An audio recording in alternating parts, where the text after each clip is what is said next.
20 experts couldn't solve the problem.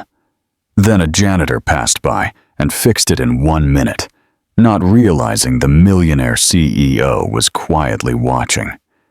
What he did next surprised everyone. Before we begin, leave a comment telling us which city you're watching from, and when we finish, don't forget to rate this story from 0 to 10. Enjoy the story. This is unacceptable. 20 experts. 20. And no one can solve this variable, shouted a frustrated engineer holding a cup of coffee. Richard's going to lose it, said another. For the third time that night, the shouting behind the frosted glass of the meeting room grew louder. Outside in the hallway, Valentina was cleaning the floor. She had one earbud in, but kept the other ear free to listen to the corporate chaos around her. The meeting room door suddenly flew open. 3 engineers walked out looking exhausted, dark circles under their eyes, clipboards in hand, and defeated looks on their faces. The last one carried 2 pizza boxes and looked like he'd trade his diploma for a bed. Once the elevator doors closed behind them, Valentina walked into the room.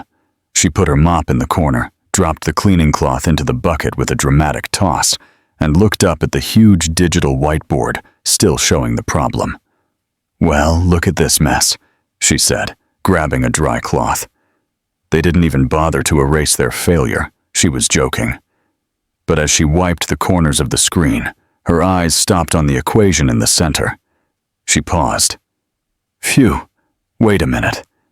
She frowned, pointed at the numbers, took 2 steps back, then 3, leaned against the cleaning cart, and crossed her arms. They're doing all this to figure out something so obvious? She stepped forward, grabbed a red marker, and without really noticing, started scribbling below the formula. A small adjustment here, a little change there, a few diagonal lines, a flip, a simple substitution. In less than a minute, a new math path appeared beneath the original one. And that's done, she said, winking at the mop like she had just pulled off a magic trick. At that exact moment, a voice broke the silence. Who did this? Valentina jumped. Richard Carter, CEO of Carter Tech, was standing at the door, looking like he had just seen an alien in a NASA lab. Tall, serious, hair perfectly styled, and eyes that judged quickly and coldly. The kind of man who inspired more fear than respect. Was it you? He asked, walking in slowly. No, it was Maria Clara, Valentina answered, pointing to the mop in the corner. Silence. Just kidding. It was me. Richard stepped up to the board, still watching her. His eyes moved from Valentina's face to the formula, and then back to her again. He seemed to be thinking hard. You know what this means? That you don't need to keep importing lab geniuses. Maybe let the janitors try once in a while. He ignored the joke, eyes fixed on her solution. He pulled a tablet from inside his suit and began typing. This is impossible. None of our consultants even thought of this shortcut. Valentina leaned against her cart, pretending not to care. Maybe they're too busy trying to look smart. Where did you learn this? Oh, I studied at university. 2 years. Had to stop. Couldn't afford to keep going. You know how that goes. Though I guess you don't. You're rich. Richard looked up, clearly surprised. For the first time in a long while, someone in his company spoke to him like that, without fear, without flattery, and with a little sarcasm. You're funny, he murmured, almost to himself. I'm a janitor. Being funny is how I survive. Want me to wipe this off now? She asked, pointing to the whiteboard. No, leave it. I need to show the team tomorrow morning. He hesitated, then looked back at her. You should come too. Valentina raised an eyebrow. What? You promoting me to logical reasoning, janitor? No, I just want to understand how you figured it out. That's all.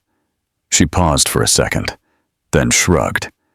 As long as I can bring my mop, fine. Richard Carter, the CEO known for freezing entire rooms with just a look, let out a quiet sigh. Deal. Valentina picked up the bucket, pushed the cart, and walked out like nothing had happened. Good night, boss. Oh, and next time, try smiling a little. It doesn't hurt, I promise. He stood there alone, staring at the revised equation, and for the first time in months, he smiled. The Carter Tech boardroom was packed.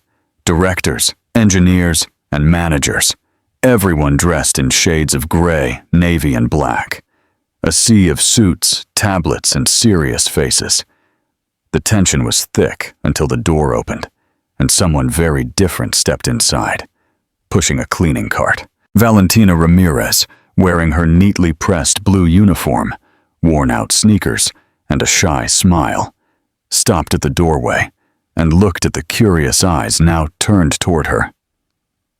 Good morning, she said, adjusting the bun in her hair and trying to hide her nerves with a polite little smile. There were a few murmurs. Richard, sitting at the head of the table, gestured to the chair next to him. You can sit down, Ramirez. Mind if I leave the cart by the door? He feels left out if I don't say anything, she joked, drawing a soft chuckle from one of the engineers. She sat down, straightened her uniform, and folded her hands on the table, waiting. Last night you did something unusual, Richard began. We'd like to understand what exactly you saw in that equation that the experts didn't. Oh, well, she gave a nervous little laugh. I'm not sure I did it the scientific way you folks do, you know? I just looked at it and thought maybe it was more complicated than it needed to be. She pointed to the screen showing the equation. I just simplified it, kind of like when you try to clean the floor with 3 different products, but forget that a damp cloth will do the job. A few quiet laughs went around the room. Did you study in this field? One curious engineer asked. I did 2 years of engineering, but I had to stop. Life got tough. My mom got sick. And the tuition? Well, it got heavier than a full bucket. So I quit. But I really love learning. I read everything I can, even medicine labels, if you let me. But how do you remember all of that? Another engineer asked. Because my mind never stopped learning, just my bank account couldn't keep up. Richard crossed his arms. So do you think what you did last night was luck? Valentina looked him straight in the eyes. And do you think 30 years of cleaning taught me how to solve equations by luck? Arthur, the technical director, cleared his throat and held up a printed sheet. If I may, I reviewed her calculations last night. The solution is absolutely correct. And more, he said, looking at the others. She found a more efficient path than our current protocol. The mood in the room shifted. The looks on their faces now showed surprise, some admiration, some discomfort. Richard, who until then seemed in control, leaned back in his chair. Another director with a stern expression spoke up. Do you understand this is a confidential project involving investors, cutting-edge technology, and I'm just the cleaning lady? Valentina finished. I get it, boss, but I was invited here. I didn't ask to be part of this. The technical director, Arthur, stepped in. Valentina saw something no one else here had noticed. Valentina's eyes widened. Really? Wow. I was just trying to make sense of the mess. I thought I'd messed something up. Richard watched silently. The way she spoke, with honesty and lightness, not trying to impress anyone, caught his attention in a way he didn't expect. He stood and slowly walked over to the digital board. What would you think about doing this more often? Valentina blinked. What do you mean? Being part of the project. For now, just temporarily. As an observation assistant, you wouldn't need to give up your current role. Just sit in on a few meetings, maybe share some ideas if you'd like. She looked at him for a moment, surprised. Me? Join the meetings for real? Yes. Valentina glanced around the room at everyone looking at her. She didn't see judgment. She saw curiosity, maybe a bit of hope. That made her a little nervous, but she took a deep breath and answered with a smile. Well, only if I can keep wearing my uniform. That's my style. I think best in this apron. Oh, and I still want to keep cleaning, okay? Because I like it. Cleaning helps me think. Is the uniform a requirement? Richard asked, trying to figure out if she was joking. Absolutely. This one's been through at least 5 brainstorms with me. I can't just toss it aside now. More laughter filled the room. Richard, for the first time, let a small smile slip. All right, the uniform stays. And can I sit near the projector? I've always been curious to press those buttons without being kicked out of the room. That depends on your behavior, Richard said, turning to head back to his chair. I promise not to press anything without permission, at least for the first few weeks, she added, making the room laugh again. Arthur, with his usual technical tone, looked at Richard. She can contribute. Sometimes an outside perspective is exactly what we need. Richard slowly nodded. Then it's decided. Valentina Ramirez, from today on, will be our observation assistant. Welcome to the project. Valentina slowly stood. Thank you. Really. I never imagined something like this happening, but I promise to give it my best. And if I can't help with the formulas, at least I'll keep the room sparkling. She pulled the cart back, turned around, and left the room just as lightly as she had entered, leaving behind a surprised team and a thoughtful CEO. Richard looked at the door she had walked through. He could still hear the soft sound of the cart's wheels in the hallway. He didn't quite understand what had just started there, but he was sure of one thing.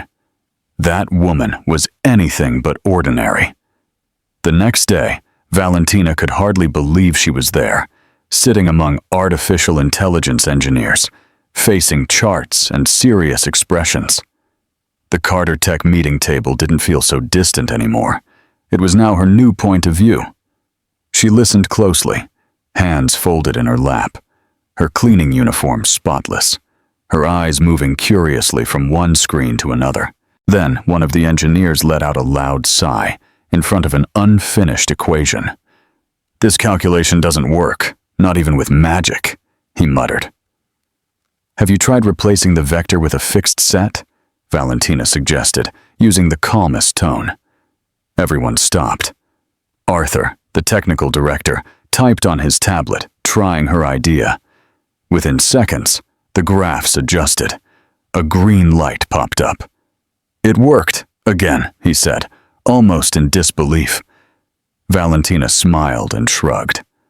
I just thought, if the sink always clogs in the same spot, there's no use pouring more water. You've got to change the pipe, right? Soft laughter spread around the table. But the most intrigued of them all was Richard, sitting at the far end, quietly watching everything. He tried to stay distant, professional, detached, but there was something about Valentina that challenged his logic. And it wasn't just the math. She spoke with ease, as if nothing was too big to handle. When the atmosphere got tense, she made light jokes that lifted the mood. When someone got lost in the complexity, she explained things like she was reading a recipe. And still, Richard noticed the little things, like how she talked to the hallway plants before coming into the room, or how she quietly laughed at the team's inside jokes, even if she didn't totally get them, or how now and then she'd give him a curious look, as if to say, "You overthink things." At the third meeting that week, Valentina helped solve another issue. This is becoming a habit, Arthur said, clearly impressed. She laughed. Careful, if I solve one more, you'll want to give me a bonus. Then I'll have to figure out how to deal with income tax." Even Richard let out a quick smile, one he tried to hide. But someone noticed. Someone always does. "We're planning a team dinner tomorrow," said Rachel, one of the engineers. "Will you come with us?" Valentina hesitated. "Oh, I don't know. Aren't those things kind of fancy? It's just dinner, between co-workers." "No formalities," Rachel insisted. Still quiet, Richard simply added, "It's important for everyone to be there. It's part of the team experience." Valentina took a deep breath and agreed. But as soon as she left work that afternoon, she panicked. "A dress? Shoes? Purse? All I've got is my cleaning uniform and a backpack with a crooked zipper," she told her neighbor, Mrs. Lucia, who immediately lent her a simple but elegant purple dress and a pair of earrings that had brought good luck since 1982. The next night, the restaurant chosen by the team had dim lights, soft music, and waiters who spoke too quietly. Valentina walked through the front door, and for a moment, every eye turned to her. The purple dress highlighted her delicate features, her loose hair fell over her shoulders, and something in the light of her eyes stood out. She looked different, but she was still herself. The first to notice were two Carter Tech analysts sitting near the entrance. "Who is she? A new investor?" "Must be. Look at her posture, and she came alone." While they whispered, Richard, already seated in the back, looked up and froze for a second. It wasn't just surprise, it shattered the image he thought he had of Valentina. This woman standing in front of him wasn't just the brilliant janitor who could solve equations. She was striking. She gave a shy wave to her colleagues and walked over. "Hi, I hope I'm not too dressed up. The only things I own with heels are my brooms," she joked, trying to hide her nerves. The table laughed. Richard didn't, but he was looking. A lot. During dinner, she talked with everyone. She told stories from the cleaning staff with such charm that the engineers laughed until they cried. She said she once confused a meeting room with the break room and almost swept right through a presentation. Even the quietest ones felt at ease. Richard watched from a distance. Her laugh was genuine, the way she tilted her head when listening, how she didn't try to impress anyone. And yet, she did. By the end of the night, as the group began to head out, she walked up to Richard. "Thank you for the invitation. No need to thank me. It was fun. But tomorrow morning I'll be back, mop and all, with more brilliant ideas. If my brain helps, maybe. If not, the floor will shine, that I can promise." He nodded, still watching her like he was trying to figure something out that charts couldn't explain. Valentina said goodbye, gave a quick wave to everyone, and left. When the door closed behind her, Richard was still standing there, frozen, looking at the spot where she had been just moments before. And for the second time that week, he was left speechless. The next morning, everything was back to normal at Carter Tech. Quiet hallways, people rushing around, and technology everywhere. Valentina was in uniform, pushing her cleaning cart, one earbud in, a duster in hand. The same as always, at least on the outside. She was humming softly as she cleaned the floor near the main elevator. Her mood was cheerful, almost like she was dancing with the mop. Then the meeting room door opened, and Richard stepped out. He saw her from a distance, not in a hurry. He paused for a moment, watched as she talked to the fern near the water cooler, telling it that it looked happier after getting water. Then he noticed the light ways she moved as she cleaned, almost like she was gliding through the tasks. Valentina noticed his stare and waved her cloth at him with a smile. "Good morning, boss. If you step here, I'll pretend I didn't see it," she joked. Richard just nodded, trying not to smile. They both walked to the elevator. The door opened and they stepped in. A quiet silence settled between them. Not the awkward silence between strangers, but the kind of silence between two people unsure what to say, or afraid to say too much. "You seem different today," he said suddenly. She looked surprised. "Oh, must be the new lavender disinfectant. I'm testing it to see if it calms nervous people in elevators." "No," he replied with a slight smile. "It's you. You seem more serious." "Sometimes I am." "That's when the world feels a bit heavier than usual," she said, tugging the bucket's handle with her foot. Before he could ask what she meant, the elevator jolted slightly. Then, and again, and then it stopped. The lights flickered. The panel went dark. "Oh no," Valentina muttered, turning to the buttons. "You've got to be kidding me." Richard pressed the emergency button. No response. He pulled out his phone. No signal.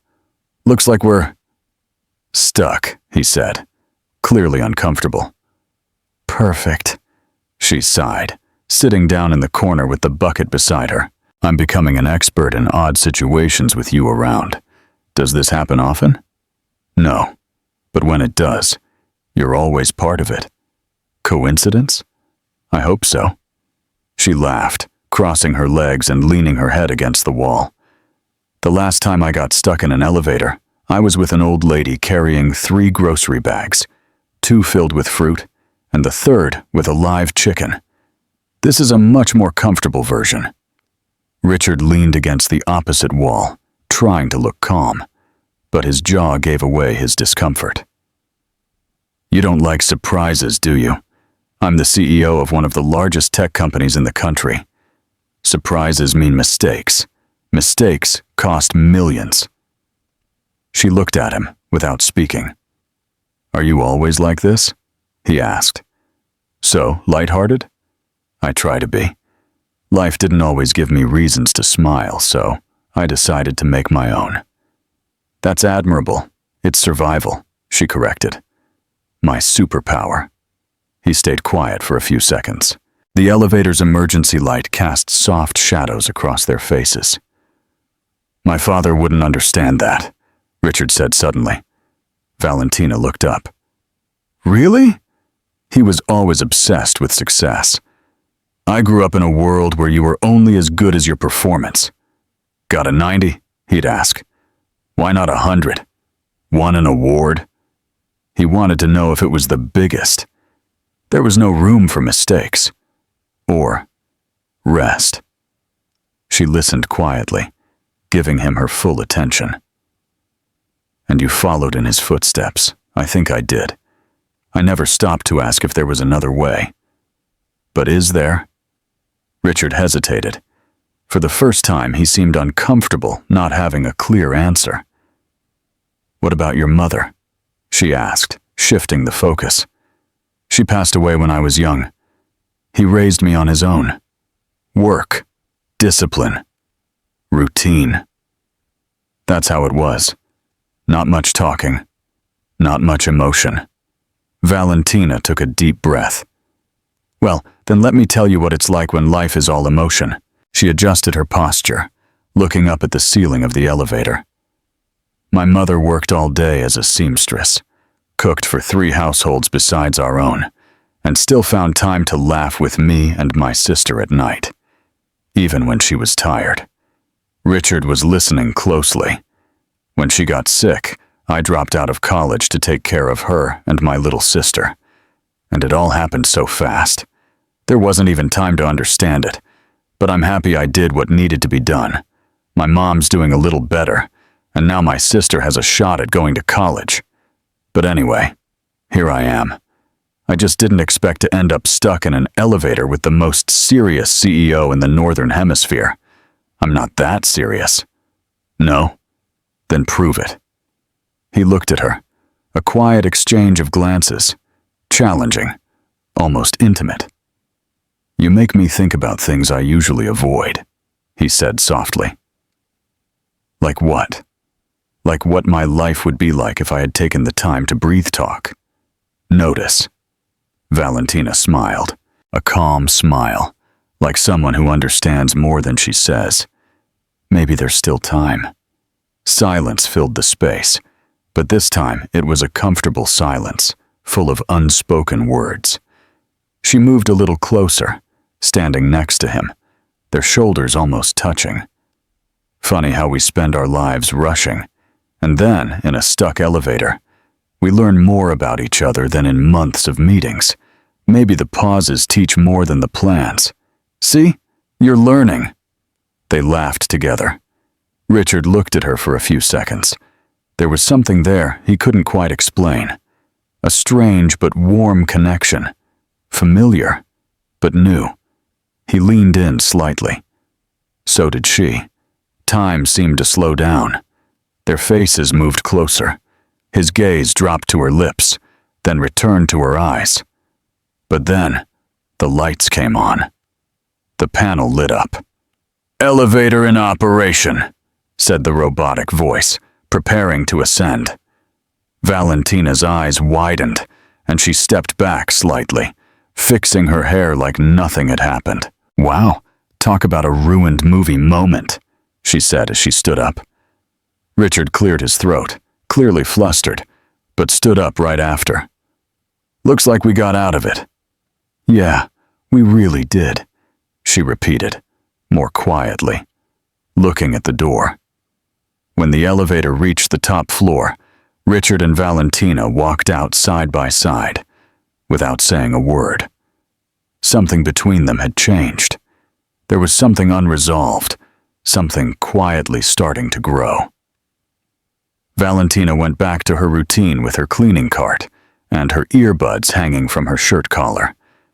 In the hallways, people greeted her with more respect than the days before. She noticed, and she smiled.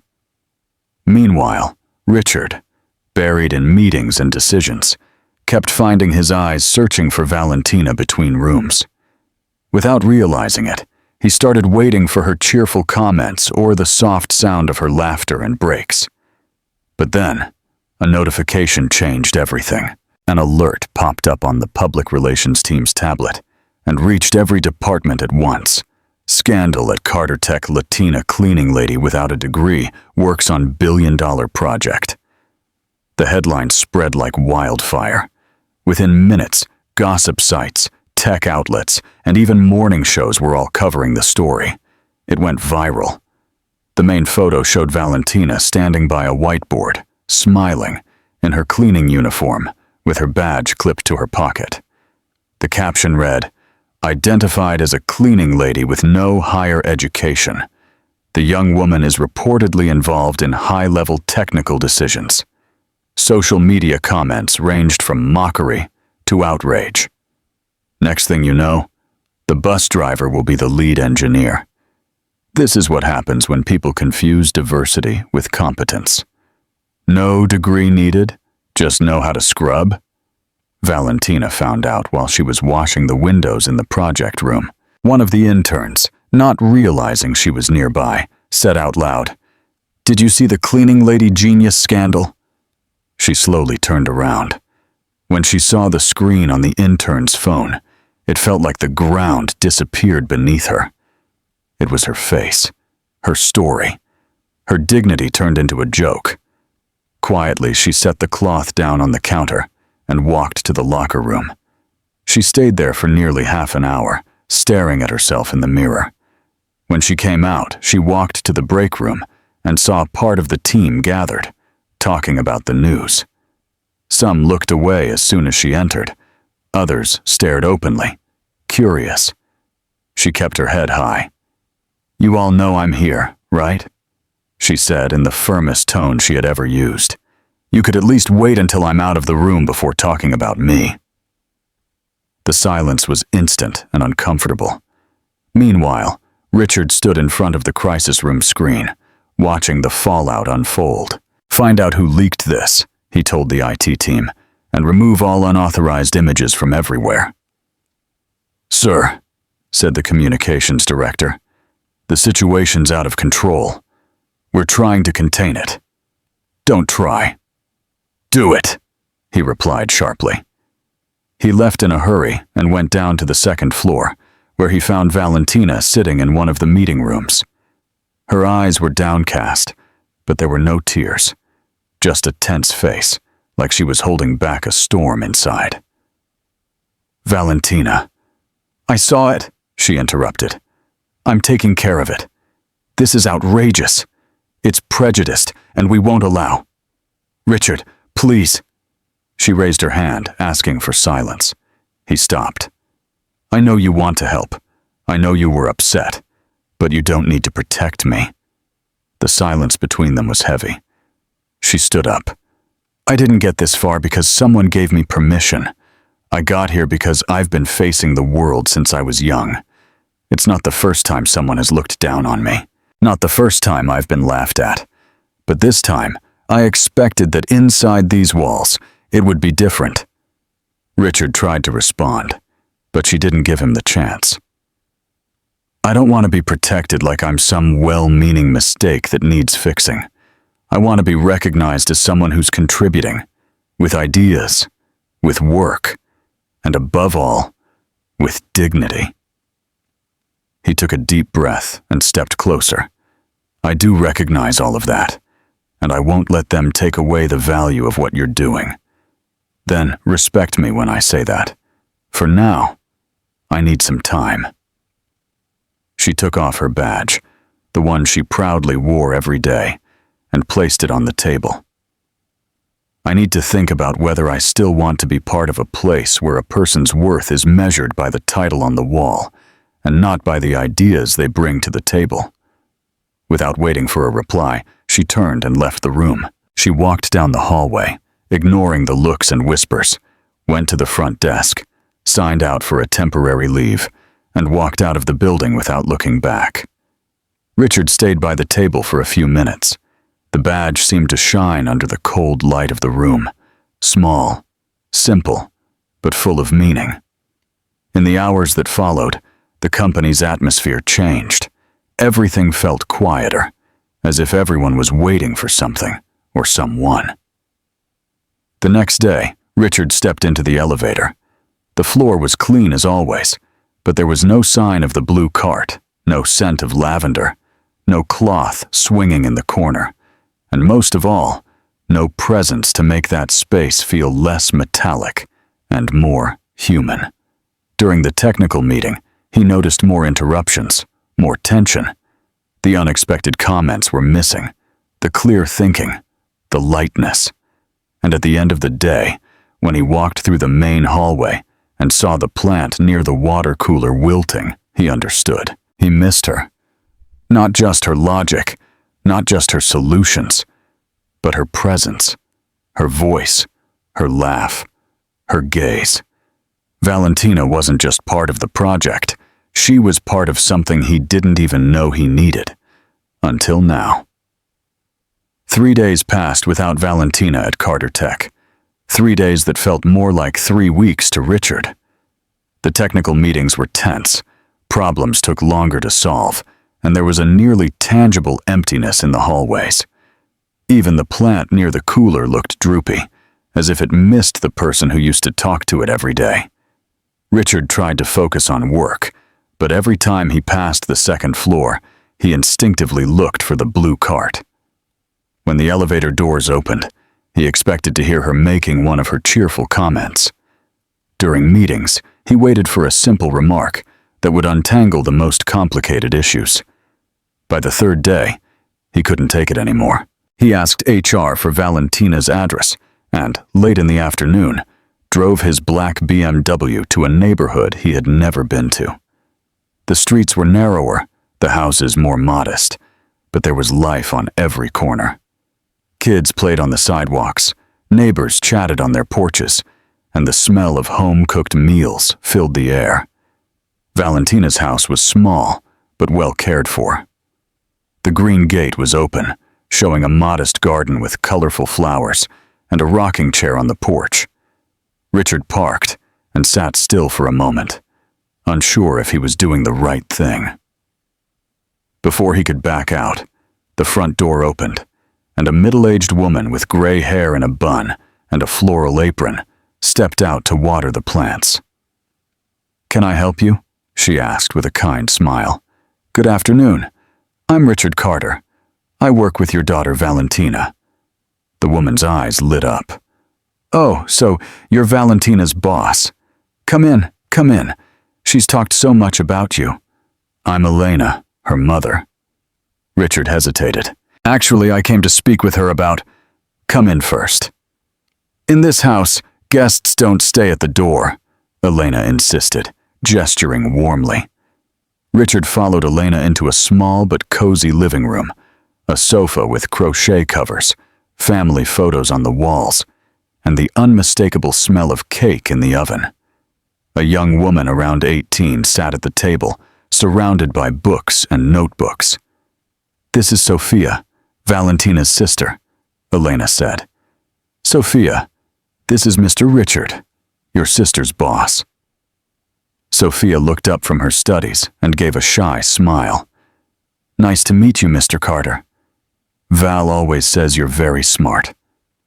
"The pleasure is mine," Richard replied, genuinely surprised by the young woman's politeness. Elena disappeared into the kitchen and returned with a tray of coffee and slices of still warm carrot cake. "Please have a seat. Valentina's out back, tending to the plants.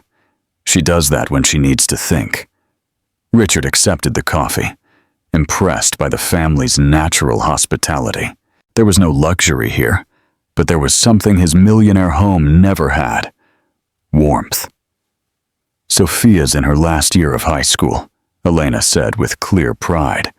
"She wants to go to medical school. Valentina works hard to help pay for her college." "Medicine is a demanding field," Richard commented. "I know," Sophia replied with determination. "But Val always says that if we don't dream big, we'll never know what we're capable of." Just then, Valentina appeared in the doorway, wearing a simple t-shirt and with her hands still covered in dirt. When she saw Richard, she stopped in her tracks. "What are you doing here?" "Valentina, is that any way to greet a guest?" Elena scolded. "No, Mom, it's fine," Valentina said as she slowly walked in. "I'm just surprised." Richard stood up. "I need to talk to you." "Then talk." In private, if possible, Elena and Sophia exchanged glances and quietly stepped back into the kitchen, carrying the coffee tray. Valentina crossed her arms, waiting. "The company isn't the same without you," Richard began. "I imagine you've already found other experts to solve the problems. We have, but none of them solve things the way you do. And more importantly, none of them bring the same anonymous energy to the room." She raised an eyebrow. "So you came all this way to tell me I'm good at lightening the mood?" "No, I came to tell you that you make a difference, a real one, and that the company lost more than a smart consultant. It lost someone who made me see things differently." Valentina studied him for a few seconds. "Richard, I'm not coming back to be treated like a mascot or like some interesting exception that you all tolerate." "You wouldn't be. We have an important presentation this Friday. Silicon Valley investors. They'll decide whether to fund the next phase of the project. I want you to lead the presentation." "Me? You know the project better than any of us, and you have a gift for explaining complex things in a simple way. They'll love that." Valentina hesitated. "What if I mess it up?" "Impossible. You don't mess things up. You work magic." Elena quietly appeared in the doorway. "Sweetheart, can I say something?" Valentina nodded. "You always told me that when we have a talent, we're not supposed to hide it. We're supposed to use it. And if there are important people who want to see what you can do, maybe it's time to show them." "And besides," Sophia added, joining her mother, "you always say we shouldn't give up at the first sign of trouble." Richard watched the exchange between the three women. There was trust, mutual respect, and above all, unconditional love, something he had never experienced in his own family. "All right," Valentina said at last. "I'll come back, but on one condition." "What's that?" "You stop trying to protect me and start treating me as an equal." "Deal." She reached out her hand to shake his. "Then we have an agreement, Mr. VD at Carter." He took her hand, feeling, for the first time in days, that things might finally fall into place. The following Friday, the Carter Tech conference room was filled with investors in expensive suits and skeptical expressions. These were people used to dealing in millions. They analyzed every word, every gesture, every number. Valentina walked into the room wearing a blazer borrowed from Rachel, but kept true to herself. Her hair was pulled back in a simple ponytail, no heavy makeup, and the same confident smile as always. "Good morning," she said, connecting her laptop to the projector. "I know you're used to presentations full of technical terms and complex graphs, but today I'm going to show you why our project works using something we all understand, real-world results." For 40 minutes, Valentina explained each part of the artificial intelligence system using clear and relatable examples. When she talked about learning algorithms, she compared them to teaching a child to walk. When she explained computing efficiency, she used the example of a well-organized recipe in the kitchen. The investors, who started off skeptical, began leaning forward, asking questions, asking for clarification, showing genuine interest. "The difference with our system," Valentina concluded, "is that it doesn't just process data. It understands context, like an experienced person who doesn't just follow instructions, but knows when to adapt the rules to get better results." When she finished, the room stayed silent for a few seconds. Then, one of the lead investors stood up and started clapping. The others followed. "Miss Ramirez," said the head of the investor group, "in 20 years of funding tech startups, I've rarely seen someone explain such complex ideas so clearly and convincingly. Thank you, Mr. Morrison. We're prepared to offer $50 million for the entire project." A murmur of surprise swept through the room. It was far more than anyone expected. Richard, watching from the back of the room, couldn't hide his pride. Valentina hadn't just done well. She had won over seasoned investors with her honesty and intelligence. After the investors left, the Carter Tech team celebrated quietly. Valentina was congratulated by everyone, but once things calmed down, she walked over to Richard. $50 million? Seriously? You made that happen. Not me, not the company. You! She smiled, finally allowing herself to enjoy the victory. "You know what this means? That you're brilliant? That now I can pay for Sophia's college without worrying." Richard smiled, realizing that even in her biggest professional triumph, Valentina still put her family first. "And it also means," she added, "that maybe you were right. I really can make a difference. I've always known that." For the first time since they met, they looked at each other without rush, without interruptions, without misunderstandings, and both of them knew something had definitely changed between them. The news of the $50 million deal spread through Carter Tech like wildfire. Within hours, every department was talking about Valentina's presentation and the incredible outcome. The atmosphere at the company, tense over the past few days, was now full of fresh energy. Later in the afternoon, Arthur suggested an informal celebration in the break room on the 12th floor. Nothing fancy, just the main team gathering to toast the company's historic moment. "No formalities today," said Rachel, popping open a bottle of champagne she had hidden in the fridge for special occasions. "Tonight, we celebrate for real." The break room, usually quiet and empty after hours, was now filled with laughter and lively conversation. Valentina, still wearing the borrowed blazer, was at the center of it all. But she stayed true to her humble self. "I just said what you all already knew," she insisted, as Arthur handed her a glass of champagne. You're the ones who did the hard work. But none of us could have explained it to those investors the way you did, one of the engineers replied. You have a gift. Richard watched from a distance, leaning against the wall near the window, with a view of Seattle. There was something different about him. His shoulders were less tense, his jaw more relaxed, and even his posture seemed lighter. The success of the presentation had clearly lifted a heavy weight from his shoulders. As the night went on, people began to leave. First the older folks, then those with families waiting at home, until just a few were left in the room. I'm heading out too, said Rachel, grabbing her bag. We've got that early meeting with legal tomorrow. I should go as well, added Arthur. My wife's going to kill me if I'm late again. One by one, the others left, until only Richard and Valentina remained in the dimly lit room, the city lights shining through the panoramic window. The silence between them wasn't awkward, but it carried a different kind of tension. Not the professional kind from their first days, or the strain from recent challenges. It was something quieter, more personal. Valentina still held her glass, watching the bubbles slowly rise in the champagne.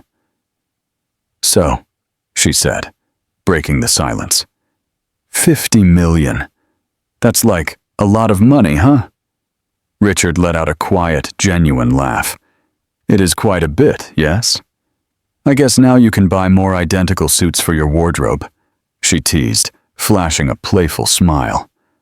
My suits aren't identical, he defended, pushing off the wall and walking toward her. Oh, they're not? Let me see. She pretended to study him closely. This one's navy blue. Yesterday's was navy blue. The day before, navy blue again. They have different shades. Shades, she laughed, nearly spitting out her champagne. Really? You use the word shades to talk about clothes? Richard moved a little closer, picking up his own glass from the coffee table. And what's wrong with nuance? Nothing wrong, it's just very you. And what does that mean? Valentina looked at him, realizing how much closer they were now. He was only a few steps away, and there was something different in his eyes, less guarded, less controlled. It means you overthink everything, even the color of your clothes. And you think that's a bad thing? Not bad, just a bit much. Sometimes it's nice to just let things happen naturally. Like now? His question carried a second layer of meaning, and they both knew it. Valentina felt a flutter in her stomach, but she didn't pull back. Like now? She said quietly. Richard stepped closer. They were now close enough that she could smell his subtle scent, a mix of wood and something lightly citrusy. You know, today was amazing, right? He said, slightly changing the subject, though he stayed close. It was just work. It wasn't just work. It was you being you, and that made all the difference. Valentina felt her face getting warm. Are you complimenting me, Mr. Carter? I'm stating a fact, Ms. Ramirez. They laughed together, and the air between them grew more charged. It was as if all the previous moments, the elevator, the meetings, the teasing, the glances, had led exactly to this one. You know what the best part of today was? Valentina asked, turning slightly to set her glass down, but staying close to him. What? Seeing you smile. A real smile. Not that corporate one you give the investors. I do smile. You kind of fake a smile. It's not the same. Richard was quiet for a moment, thinking about her words. Maybe I've just gotten out of the habit. That's a shame. You look much better when your smile is real. The words slipped out before she could filter them, a moment of pure honesty that surprised them both. Richard looked at her closely. Valentina. What? You confuse me. Confuse how? Confuse as in, I don't know if I should keep things professional or... He didn't answer with words. Instead, he raised his hand and gently touched her face, brushing her cheek with his thumb. Valentina closed her eyes for a second, feeling his touch. "Richard, I know this is complicated. I know I shouldn't."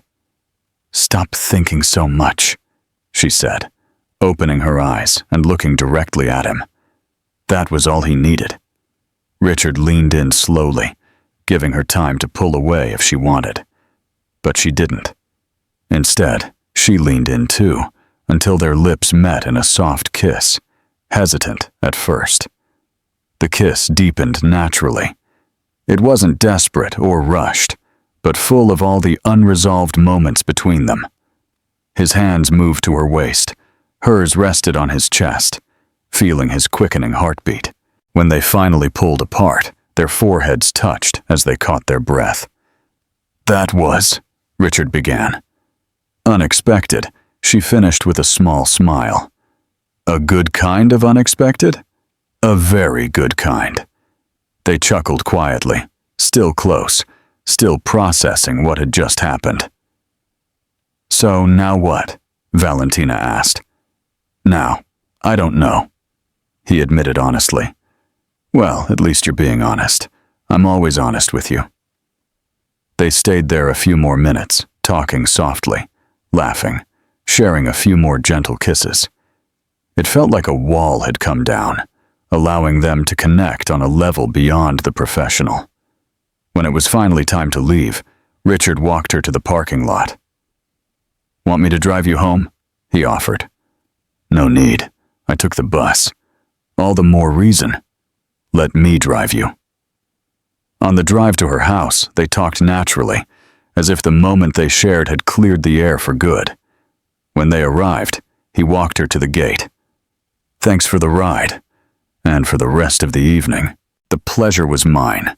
They kissed again, this time shorter, but just as meaningful. "I'll see you tomorrow," she said. "I'll see you tomorrow," he replied.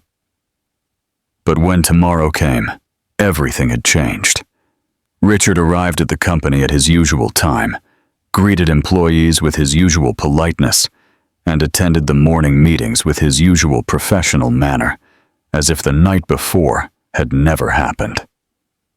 When Valentina arrived for the project follow-up meeting, he barely looked at her. He answered her technical questions directly, but avoided eye contact and any conversation that wasn't strictly about work. "Richard, can we talk about the next steps for the project?" She tried, after the meeting. "Pass these tasks to Arthur. He'll handle the implementation," he said curtly, without even looking up from his papers. Valentina stood there for a few seconds, confused and hurt. "Is everything okay? Everything's normal, just focused on work."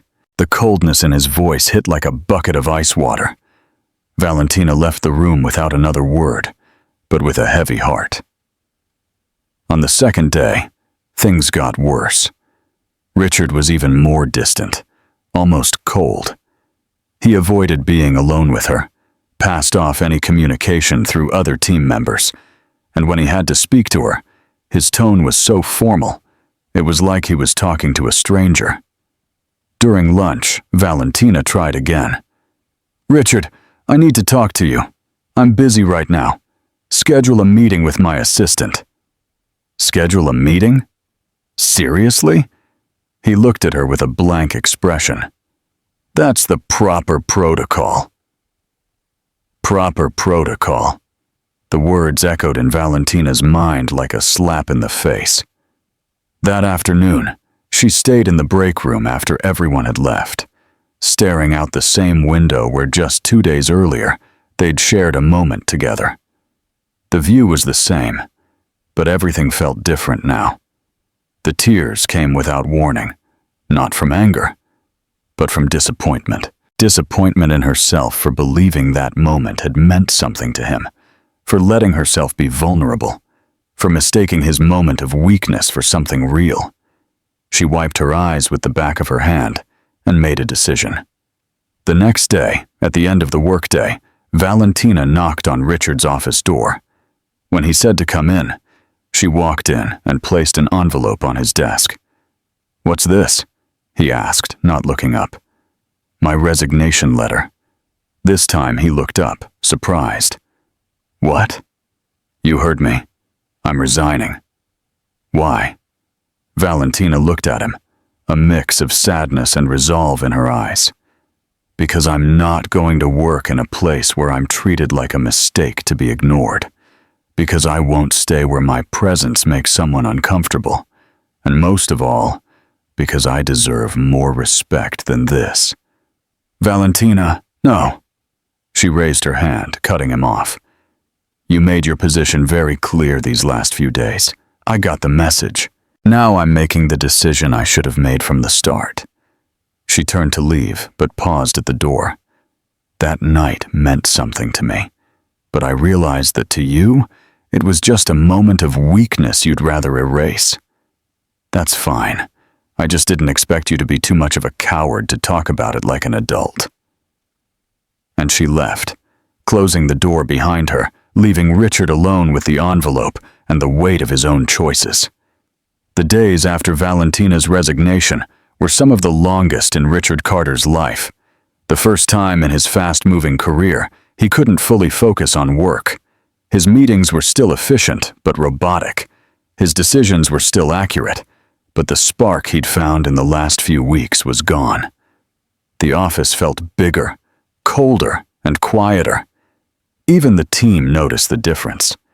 Arthur tried bringing it up a few times, but Richard shut down any conversation that came close to Valentina's name. On the third day, he couldn't take it anymore. He picked up the phone and dialed her number. It rang once, twice, 3 times, then went to voicemail. Hi, you've reached Valentina. If it's important, leave a message. If it's spam, you already know. He hung up without leaving a message. He tried again the next day, and the next. Same result. Voicemail. On the 5th day, after one more failed call, Richard made an impulsive decision. He canceled his afternoon meetings and drove to Valentina's house. When he got to her neighborhood, everything looked exactly the same as on his first visit. But something in the air felt different. The same kids played in the street. The same neighbors chatted on their porches. But now, Richard felt like an outsider. He parked in front of the house and sat in the car for a few minutes before finally stepping out. He took a deep breath and walked up to the green gate. Elena was in the garden, watering the same colorful flowers. But when she saw Richard, her warm expression turned into something more guarded, almost protective. Good afternoon, Mrs. Elena, he greeted her, trying to sound casual. Good afternoon, Mr. Carter, she replied, without the warmth of their first meeting. I'd like to speak with Valentina, if possible. Elena looked him over for a few seconds, as if weighing his intentions. She's not here, she said finally. Do you know when she'll be back? No. Would you mind letting her know I stopped by? Elena sighed and wiped her hands on her apron. Mr. Carter, with all due respect, my daughter is a strong woman, but she also has a sensitive heart. If she doesn't want to talk to you, she must have her reasons. Richard lowered his head, understanding the message between the lines. I made a mistake. A big one. That's between the two of you. But if you'll allow me a piece of advice. Elena stepped closer to the gate. When you hurt someone you care about, there's no use waiting for time to fix it. Sometimes, you have to go after them and show you've truly changed. Richard nodded, thanked her, and walked away.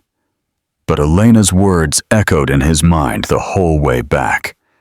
That same night, Richard decided to try a different approach.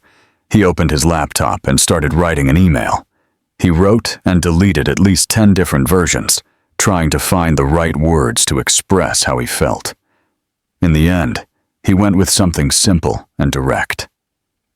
Valentina, I know I don't deserve your attention right now, but I need you to know that what happened between us meant a lot to me. The way I reacted afterward was cowardly and unfair to you. The Tech Future Seattle event is on Friday. I'll be giving the main presentation about our project. I'd really like you to be there, Even if you don't want to talk to me, please come. You deserve to see the public recognition of the work you helped build." "Richard," he hit send before he could change his mind again. The reply came the next day, short and direct. "I'm not going." 2 words that carried the full weight of Valentina's disappointment and pain. Richard spent the rest of the week trying to focus on his presentation, but his thoughts were constantly divided. The Tech Future Seattle conference was one of the most important tech events on the West Coast. Representatives from top Silicon Valley companies would be there, along with international investors and the tech media. It was the perfect stage to present the project that had secured a $50 million investment. It should have been Richard Carter's big moment, but all he could think about was how that success meant nothing without the person who had made it all possible. On Friday morning, the Seattle Convention Center was packed. Over 1,000 people moved through the halls, networking around every corner, with conversations in multiple languages creating a buzz of anticipation. Richard arrived 2 hours before his presentation, as he always did. He checked the equipment, tested the slides, mentally rehearsed every transition. Everything was technically perfect. Richard called James Morrison, the same investor who had made the multi-million-dollar offer. "Looking forward to your talk today. I hear you've got some exciting updates. We hope to make a strong impression." Richard replied, shifting into his corporate polite mode. "And that brilliant young woman who gave the last presentation? Valentina? Will she be speaking today?" The question hit like a punch to the gut. "She's focused on other projects at the moment." Morrison raised an eyebrow, but didn't press further. Meanwhile, 15 kilometers away, Valentina was on the living room couch at home, with Sophia beside her, watching the live stream of the conference on her laptop. "Are you sure you don't want to go?" Sophia asked for the 10th time. "I mean, it's your project too." "I'm sure," Valentina answered, though her voice didn't sound fully convinced. "Mom said he came here looking for you." "I know, and you didn't even want to talk to him." There was nothing to say. Sophia studied her sister's face. "You know, Val, when you like someone and you're hurt, sometimes we make decisions out of pride that we end up regretting." Valentina looked at her younger sister. "Since when are you a relationship expert?" "Since I started watching my big sister suffer over a guy who's clearly suffering too." Back at the convention center, there were 15 minutes left before Richard's presentation. He was backstage, reviewing his notes one last time when Arthur walked over. "All set, boss?" "All set," Richard confirmed, though something in his voice sounded different. "You okay? You seem tense." "I'm always tense before big presentations." "Not like this," Arthur observed. "It feels like something's missing." Richard didn't answer, but Arthur was right. Something was missing. Someone was missing. The announcer stepped onto the main stage. "Ladies and gentlemen, it's my pleasure to introduce the CEO of Carter Tech, Richard Carter, who's here to speak to us about groundbreaking advances in adaptive artificial intelligence." Applause echoed through the packed auditorium. Richard walked onto the stage with his usual confident posture, but inside, he felt an unusual anxiety. "Good afternoon," he began, his voice ringing through the speakers. "Today, I'm going to present a project that represents a major step forward in artificial intelligence." He clicked to the first slide, but for just a second he hesitated. Normally, his presentations flowed with ease, but today the words felt mechanical, too rehearsed. "Our system has developed an innovative approach to processing complex data that—" Richard stopped. He looked at the screen, then out at the audience. Hundreds of faces watched him, waiting. But all he could think about was how naturally, how clearly Valentina had explained those same concepts that allows. He tried again, but the words wouldn't come. A low murmur began to spread through the audience. Richard Carter, known for his flawless presentations, was clearly frozen. At home, Valentina was watching, heart pounding. "Is he not feeling well?" Sophia asked. "He's nervous," Valentina replied, though her voice held real concern. On screen, Richard tried to gather himself, but it was clear he was struggling. He stared at the slides, but the technical terms that usually came so easily now felt hollow. "Sorry," he said to the audience. "Let me collect my thoughts." But even that pause didn't help. It was as if he'd lost his connection to his own work. Valentina suddenly stood up from the couch. "Where are you going?" Sophia asked. "I need to—" Valentina hesitated, eyes still on the screen, watching Richard fight to continue. "Come on!" She ran to her room, changed clothes quickly, and called out to her mom. "Mom, I'm going out. I'll be back soon." "Where to, honey?"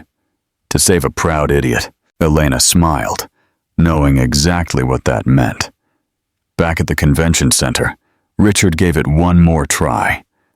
"The system we developed uses learning algorithms that can—" He paused again. The silence in the auditorium was becoming uncomfortable. Some in the crowd started whispering to each other. That's when he saw her. Valentina had just entered through a side door. She was in jeans and a simple blouse, her hair pulled back hastily like she'd rushed out the door. But to Richard, she'd never looked more beautiful. She moved quietly along the side of the room, avoiding drawing attention, but her eyes stayed fixed on him. When she reached the front, she made a small gesture, signaling she was going to come up. Richard gave the slightest nod. Valentina stepped onto the stage from the side stairs, careful not to interrupt completely. The audience began whispering, curious about who she was. She walked over to Richard and whispered something only they would understand. "Remember when you said I explain things like I'm giving a recipe? So treat this like you're teaching your mom how to make fudge." It was a nod to their past conversations, the laughs they'd shared, those moments when everything had just flowed. Richard let out a genuine laugh, the first real one in days. "Thank you," he whispered back. Valentina stepped back, but stayed on stage, a quiet support. Richard turned back to the audience, and now he looked completely different. Relaxed, natural, fully present. "I apologize for the interruption," he said with a smile the audience wasn't used to seeing. "Sometimes we need a reminder that even the most advanced technology in the world only matters if we can explain it in a human way." And that's when the real presentation began. Instead of heavy technical terms, he used simple comparisons. He explained learning algorithms by comparing them to how a child learns to recognize familiar faces. He described computational efficiency using the image of a well-organized kitchen, where every ingredient has its proper place. The audience, once restless, now leaned in completely engaged. Genuine laughter filled the room as he made clever comparisons, and quiet murmurs of approval followed each elegantly simple explanation. "The difference with our system," Richard concluded, echoing the same words Valentina had used during the investor presentation, "is that it doesn't just process information, it understands context. Like someone with experience, not just following the rules, but knowing when to adjust them to get the best results." When she finished, the silence lasted only a second before the room burst into enthusiastic applause. The audience rose in a standing ovation that went on for nearly 2 minutes. Richard looked at Valentina, who was quietly clapping in the corner of the stage, tears of pride in her eyes. After the presentation, once the congratulations and compliments had died down, Richard went looking for Valentina backstage. She was leaning against the wall, watching the activity around her. "Valentina," he said as he approached, still taking in everything that had just happened. "Hi," she replied, with a small but genuine smile. "You came, I did." "Why?" She shrugged. "Because even though you're a proud idiot, I couldn't just watch you struggle on that stage." Richard took a deep breath. "I need to tell you something." "Go ahead." He pulled her aside. Away from curious eyes. "You're the only person who's ever made me want to be more human." Valentina looked at him, surprised by the raw honesty in his words. "Richard." "No, let me finish. I spent my whole life building walls, keeping distance, being professional above all else, and then you came along, in your cleaning uniform, making jokes about plants, and suddenly I started wondering if there was another way to live." He paused, choosing his words carefully. "When we kissed, I panicked, not because it meant nothing, but because it meant everything, and I didn't know how to handle that. So you decided to pretend it never happened. It was the worst decision I've ever made." Valentina was quiet for a few seconds, letting it all sink in. "And now?" she finally asked. "Now I want to try again. Do it right this time, if you'll give me a chance." She studied him, seeing the real vulnerability in his eyes. "A chance for what exactly?"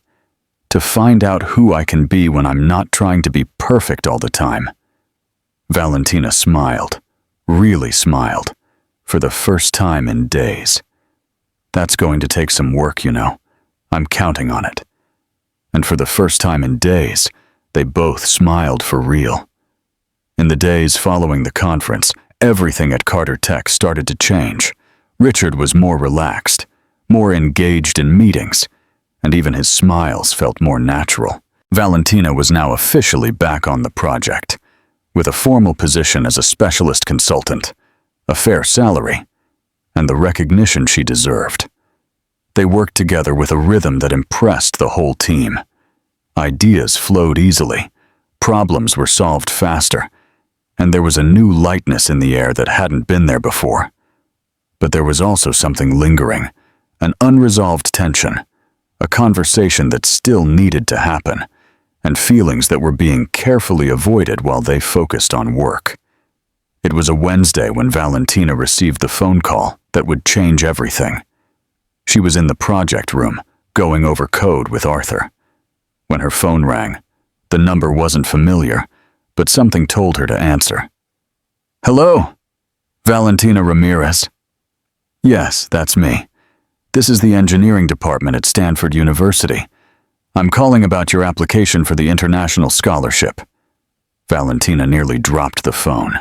Months ago, in the middle of a sleepless, dream-filled night, she had applied to a scholarship program that seemed far too impossible to ever come true. She had practically forgotten all about it. Yes? I'm pleased to inform you that you've been selected. The scholarship covers the full master's program in artificial intelligence, along with housing and living expenses. It's an exceptional opportunity." The world around Valentina seemed to pause. "Is this real? Completely real? The program starts in 6 weeks. We'll need your decision by Friday. May I send you all the details by email?" "Yes, please." When she hung up, Valentina stood still for several minutes, trying to process what had just happened. Stanford. A full master's degree. Full scholarship. It was everything she had once dreamed of when she had to leave college behind. Arthur noticed the look on her face. "You okay?" I think so." That was some unexpected news. Good news? The best kind. But even as she said it, her eyes instinctively searched for Richard through the glass wall of the meeting room. He was focused on a video call, gesturing as he explained something to the people on the screen. That night, Valentina came home with her mind racing. Elena and Sophia were in the kitchen preparing dinner when she walked in with an expression that was both excited and confused. "Did something happen?" Elena asked, immediately sensing something was up. Stanford offered me a full scholarship for a master's degree. Sophia dropped the spoon she was holding. Stanford? Like the Stanford. The real one. Elena stepped closer, drying her hands on her apron. Sweetheart, that's wonderful. It's everything you ever wanted. Yeah, Valentina agreed, but her voice lacked the excitement one might expect. Then why do you look worried? Sophia asked, always perceptive. Valentina sat down at the kitchen table, resting her head in her hands. Because now I have a life here, a job I love, people who care about me. You're talking about Richard, said Elena. Not as a question, but as a statement.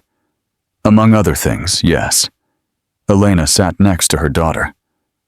Valentina, you always taught me we shouldn't pass up opportunities just because we're afraid. It's not fear, Mom. It's complicated. And what does your heart say? Valentina stayed quiet for a long moment. It says I need to go. That this might be my only real chance to earn the degree I've always wanted, to prove to myself I can do it. Then you already know the answer. The next day, Valentina arrived at the company early. She needed to talk to Richard before the day swallowed them up. She found him in the elevator, heading up to the 12th floor. Good morning, she said. As she stepped in, Good morning, you're here early. I needed to speak with you. Privately. Something in her tone made Richard focus immediately. Is something wrong? Not wrong, just news. When they reached his floor, Richard led her into his office and closed the door. What's going on? Valentina took a deep breath. Stanford offered me a full scholarship for a master's in artificial intelligence. Richard's face shifted through several expressions in just a few seconds. Surprise, pride, and then something that looked like sadness, though he tried to hide it quickly. Valentina, that's incredible. Stanford is the top university in the field, I know. Are you going to accept? I already did. The silence that followed was heavy.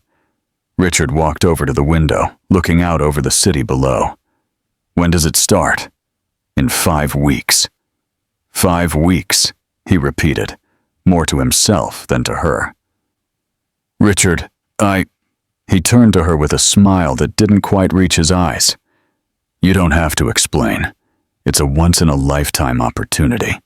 You'd be crazy not to take it. I just wanted you to know that these past few months have been the best of my professional life, and my personal life too. Same for me.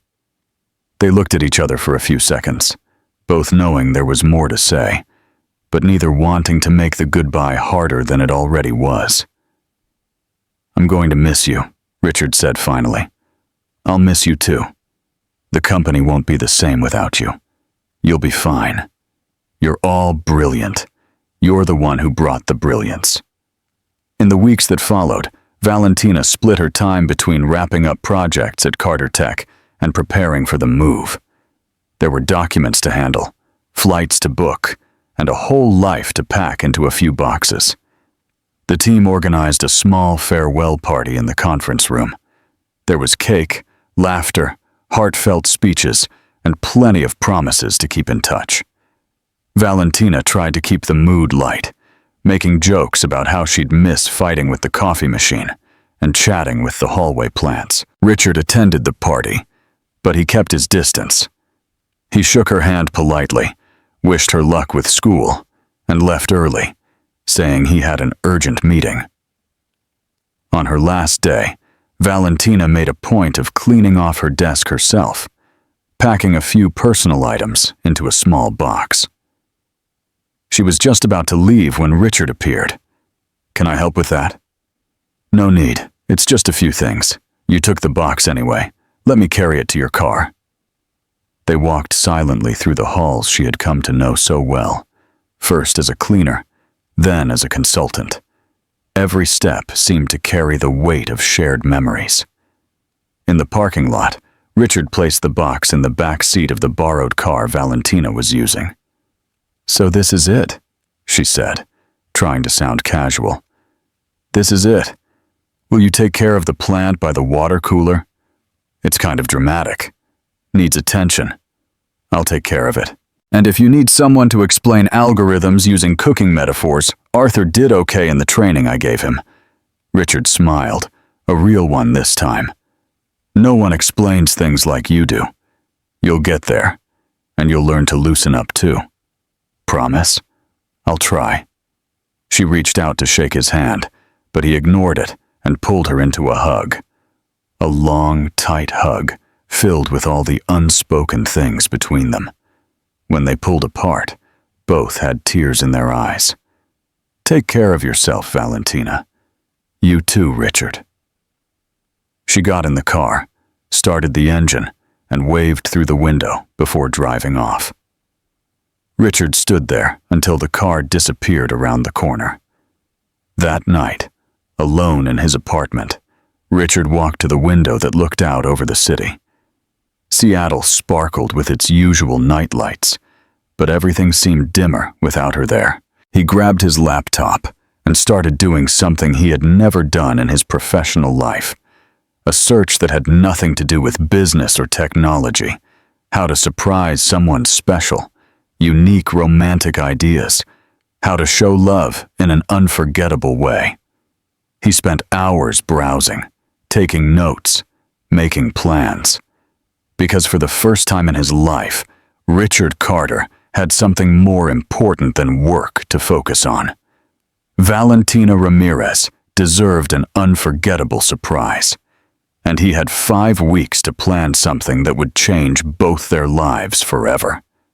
The next morning, Richard arrived at the office with a different energy. He canceled all non-essential meetings and asked Arthur to come to his office. "I need your help with a personal project," he said, something he'd never said before. "Of course, boss. What do you need? I'm going to do something completely outside of my usual style, and I'll need everyone here to help me." Arthur smiled, already guessing what it was about. "Is this about Valentina?" "It's all about Valentina." And for the first time in weeks, Richard gave a real smile, because he had a plan, and it was going to work. It had to. 6 months had passed since Valentina left for Stanford. 6 months of intense classes, advanced labs, late-night study sessions, and the constant feeling that she was exactly where she was meant to be. The master's program was everything she'd hoped for, challenging, inspiring, and life-changing. But there were moments, especially during the quiet nights in her dorm room, when her mind drifted back to Seattle, to corporate hallways, to office plants that needed conversation, and to a blue-eyed CEO who had learned how to truly smile.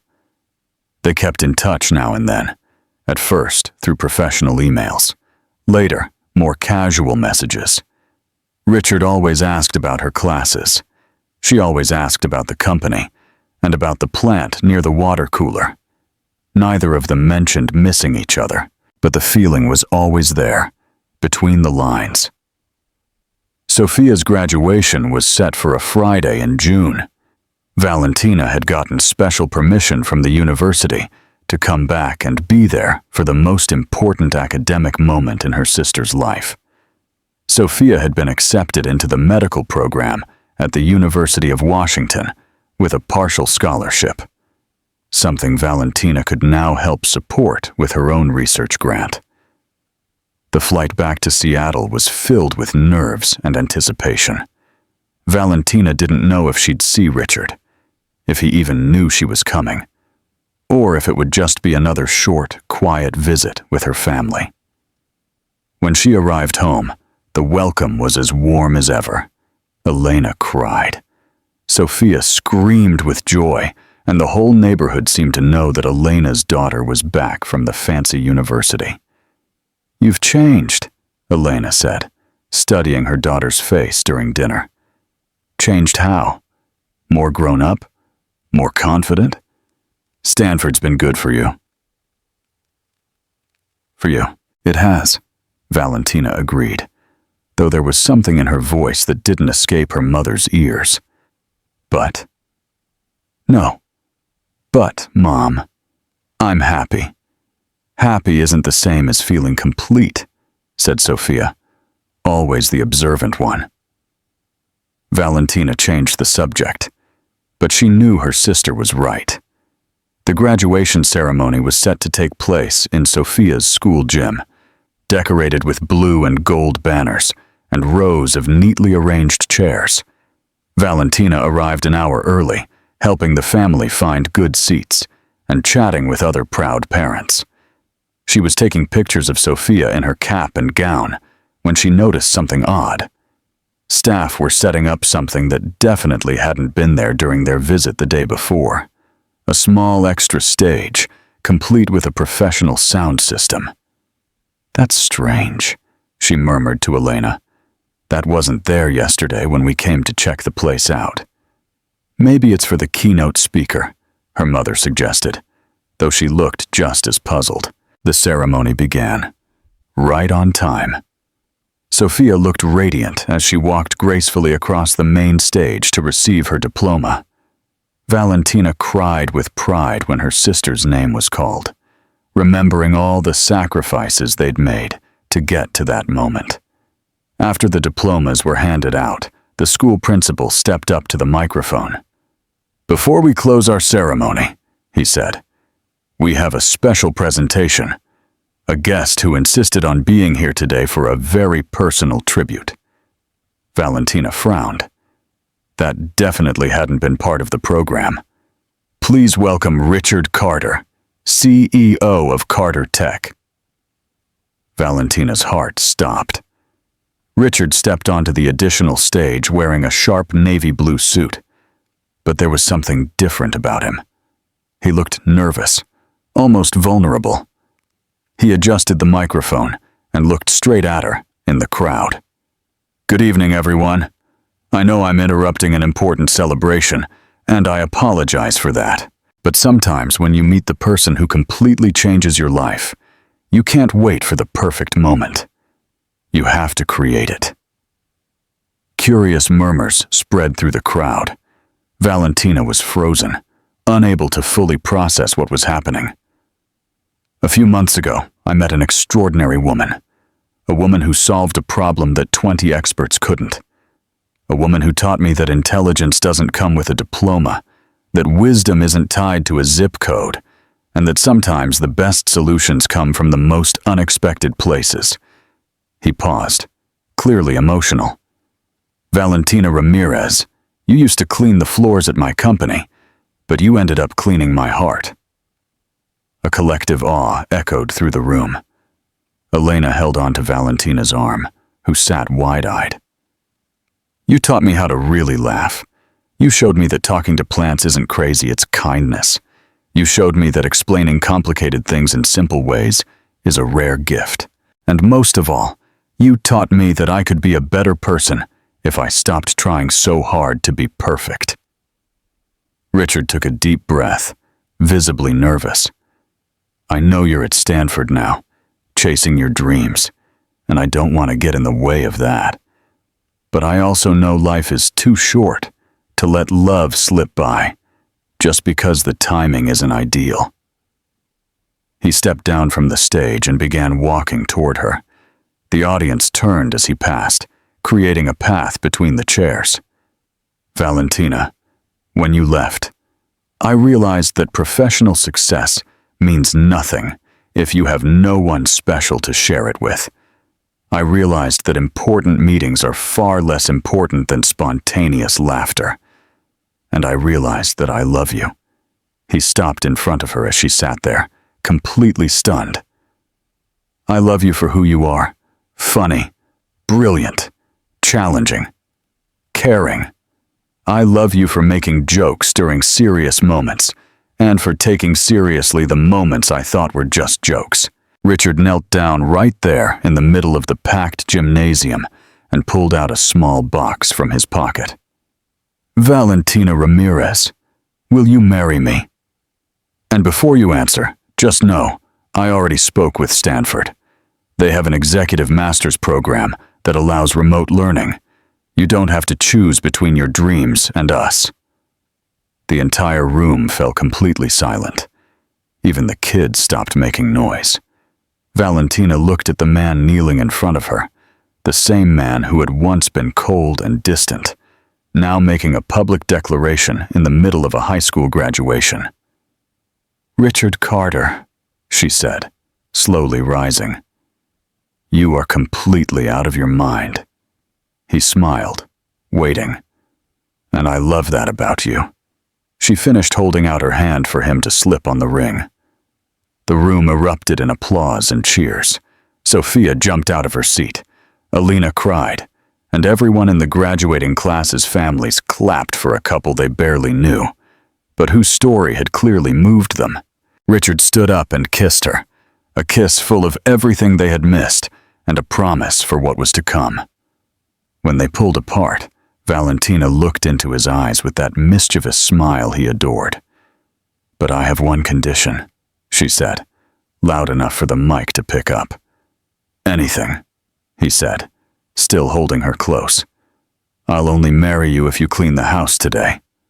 Her laughter echoed through the gym, followed by his, and then by the laughter of everyone in the room.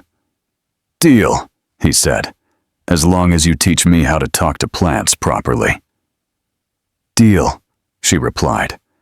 And there, in the middle of a high school gym in Seattle, during a graduation ceremony, two people who had met in the most unexpected way decided to write the rest of their story together.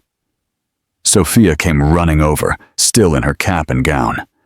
"Does this mean you're coming back?" she asked, hugging her sister. "It means we're going to figure it out," Valentina answered, looking at Richard. "Together, and I get the world's coolest CEO brother-in-law," joked Sophia. "You'll have a brother-in-law who's going to learn how to make brigadeiro and clean a house properly," Richard replied, getting more laughs from the whole family. Helena walked over and hugged them both. "Welcome to the family, son," she said to Richard. "I hope you're ready for lots of food, noise, and honesty." "I'm ready for everything," he said, especially to be happy. And as the graduation party carried on around them, Valentina and Richard stood there, hand in hand, planning a future that would be anything but predictable, just the way they liked it. 3 months after the proposal in the gym, Helena's house was in a state of organized chaos. Colorful streamers hung from every corner. Guest lists were taped to the fridge, and the constant smell of food being tested for the big day filled the air. Valentina had decided she wanted a wedding that truly reflected who they were. Genuine, fun, and full of love. No fancy ballrooms or over-the-top decorations.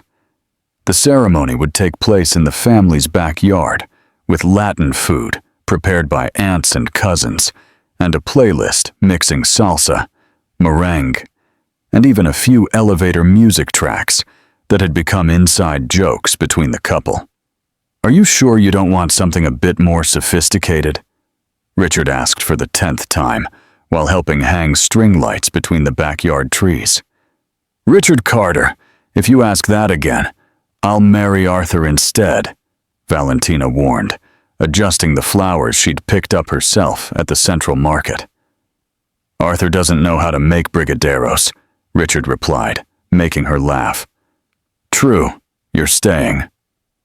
Helena watched them from a distance, smiling at how naturally Richard had become part of the family.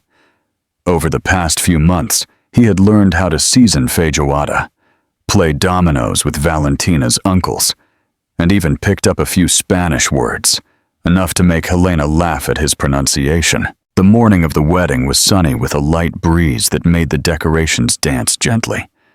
Valentina woke up at her mother's house, surrounded by Sophia and 3 cousins, who had traveled in for the celebration. "Nervous?" Sophia asked, helping her sister into the simple but elegant dress they'd chosen together. "Not at all," Valentina replied, surprisingly calm. "It's strange, but it feels like the most natural thing in the world, even though you're marrying a millionaire CEO. I'm not marrying a millionaire CEO. I'm marrying Richard, the guy who talks to plants and blushes when he doesn't get my math jokes. Across town, Richard was having a very different kind of morning. His apartment was filled with Arthur, 3 company engineers, and his own father, who had flown in from New York especially for the wedding. "Son, are you sure about this?" asked Charles Carter for the 5th time, adjusting his son's tie with slightly shaky hands. "Dad, I've never been more sure of anything in my life. She's not who I pictured for you." Richard stopped combing his hair and looked at his father in the mirror. "She's better than anything you or I ever imagined." Charles studied his son's face, seeing a happiness he'd never witnessed before. "Then I approve," he said at last with a small smile. Arthur, who had been watching, stepped closer. "Boss, you're more nervous than when you pitched to those Japanese investors. Those investors were just money. Today is the rest of my life." "You scared?" "I'm scared. I'm not good enough for her," Richard admitted, a rare moment of vulnerability. "Man, you learned how to make brigadieros for her. If that's not true love, I don't know what is," Arthur joked. The ceremony was set for 4 in the afternoon. By 3:30, the Ramirez family backyard was packed. Carter Tech colleagues sat next to neighborhood friends. Engineers chatted in English with aunts who answered in Spanish, and kids ran around the chairs decorated with colorful ribbons. Richard arrived on time, but his hands were visibly shaking as he greeted the guests. Elena came over with a motherly smile. "Breathe, son.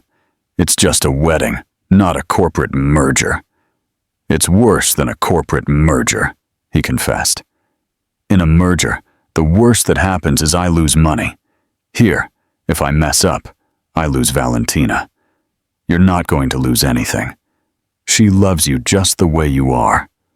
Nervous, perfectionist, and completely in love." The music started to play, a soft version of La Vida es una fiesta, which Valentina had picked because a wedding should have joyful music, not a funeral march. Sophia came out first as maid of honor, followed by 2 cousins as bridesmaids. And then, from the far end of the backyard, Valentina appeared. She wasn't walking in some solemn ritual. She was practically dancing her way to the altar, greeting guests, waving at kids, and even stopping to fix the crooked tie of a little cousin. When she finally reached Richard, he was smiling from ear to ear.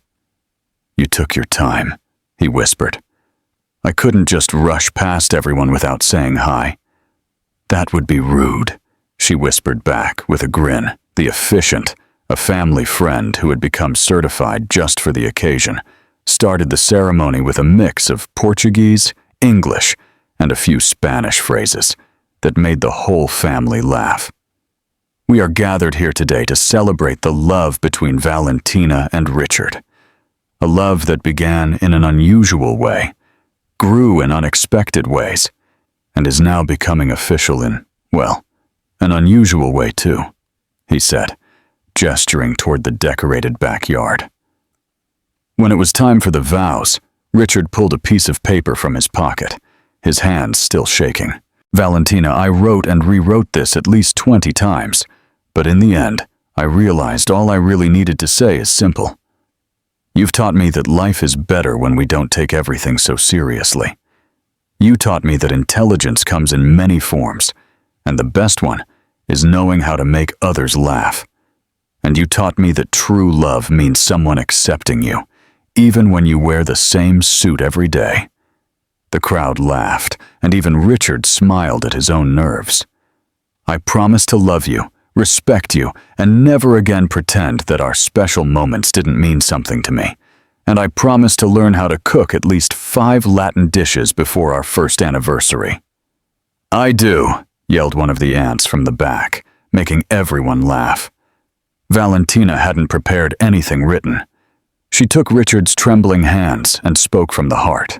"Richard Carter, you came into my life when I was scrubbing the floors at your company, and somehow, over these past months, We ended up scrubbing away our own wounds, our own fears, our own insecurities.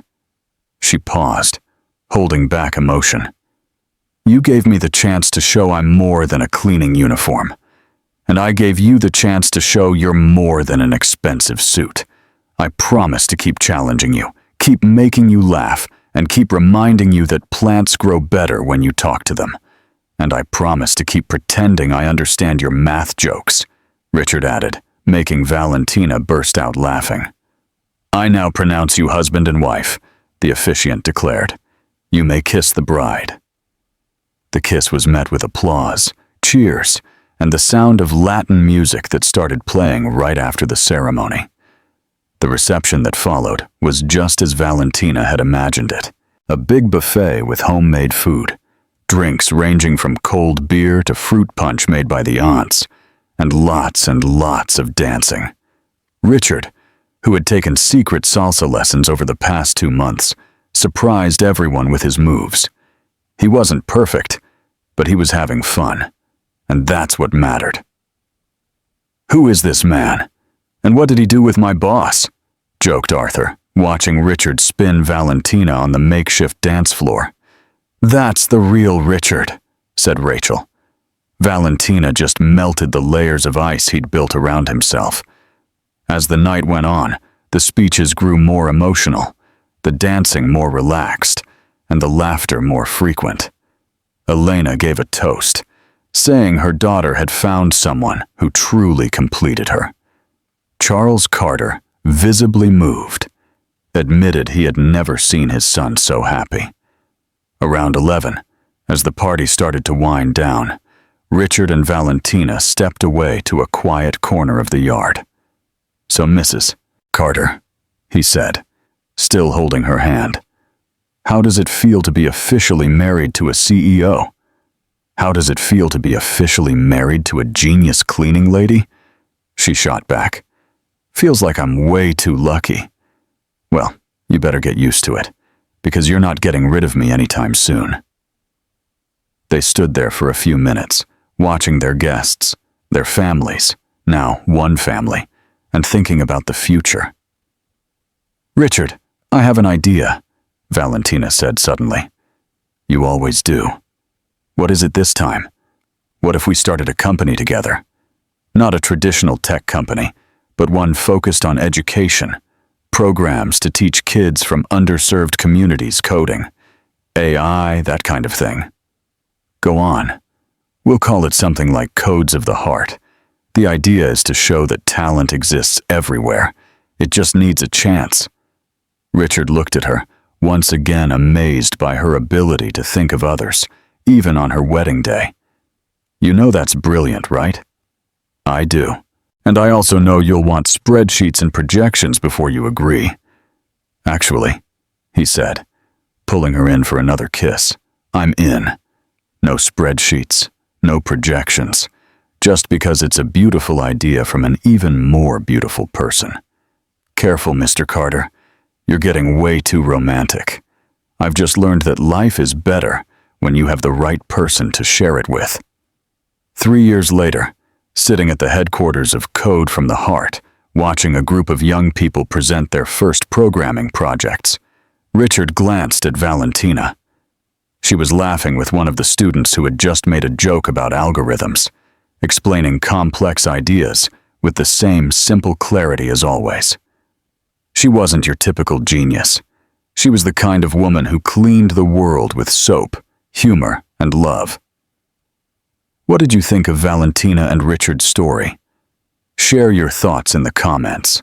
And from 0 to 10, how would you rate this story? Don't forget to subscribe to the channel and turn on notifications so you don't miss any of our stories. And be sure to check out more inspiring stories by clicking right here on the end screen.